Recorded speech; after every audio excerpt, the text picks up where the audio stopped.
We also know that there was another prophet in the land before the Bible was ever written, and that one was the seventh man from Adam by the name of Enoch. And the Word of God said that Enoch walked with God and was not, for God took him. And then in the book of Jude, it tells us that Jude gave a prophecy that Enoch had given, and Jude records that Enoch, the seventh from Adam, prophesied of these, saying, Behold, the Lord is coming with 10,000s of his saints to execute judgment upon the earth. But let me tell you about something about Enoch that you might not know. Now, in the early church, the first century church, there was a book. There's an Ethiopic version.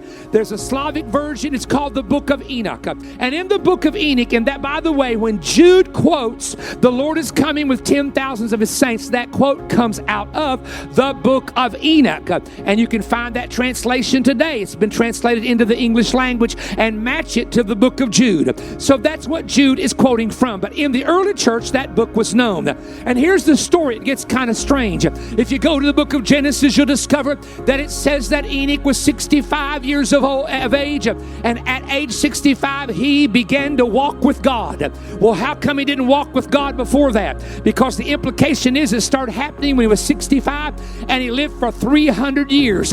Here's the reason why. Because according to that book, he was translated into the heavens, and he saw the mysteries of the heaven. He understood the mystery of the giants and the fallen angels. That's written in that book. He understood the mysteries of the first heaven, second heaven, third heaven, and beyond. Now, that's not what I want to talk about, but what I want to talk about, is anybody still here?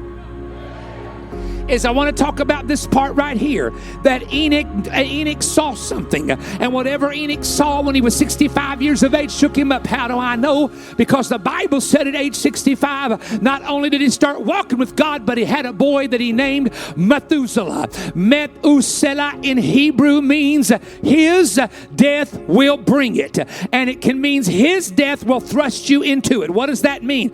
Because Enoch knew that when Methuselah died, something bad was going to happen. That when Methuselah died, the world would be thrust into something. Now, here's the weird part.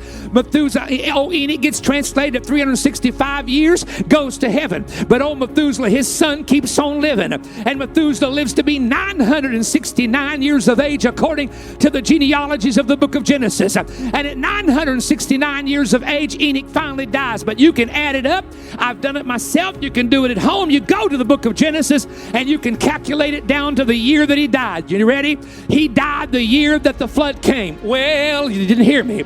Methuselah died the year the flood came. Why? Because his name means when he dies, it's going to happen. And when he dies, you're going to be thrust into it. Why do you think everything was ready in the ark? Why do you think all the animals were in? And why do you think God said, yet 7 days, and I'm going to cause it to rain upon the earth? There's a reason for the yet 7 days.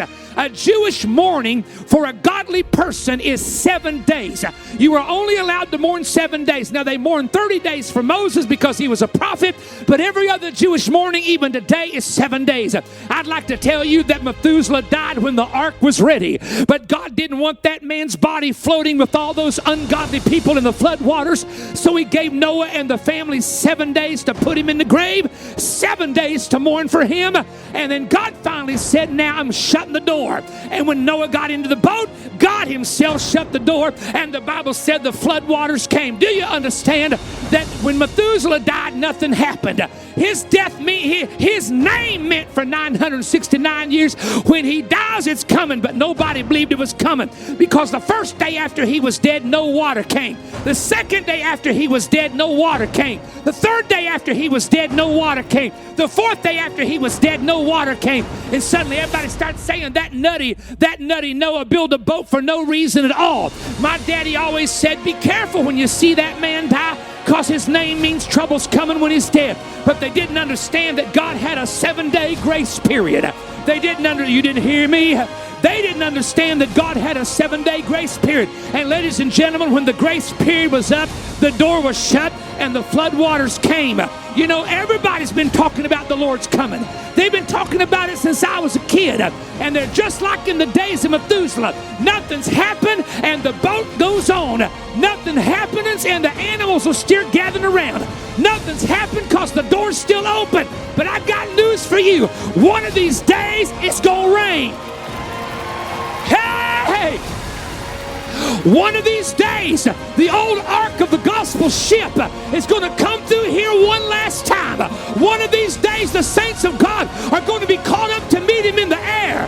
One of these days, the door's going to shut on those unwise virgins while the wise virgins make their way into the wedding. I wish somebody would help me get on with it for a little bit right now. Praise his name.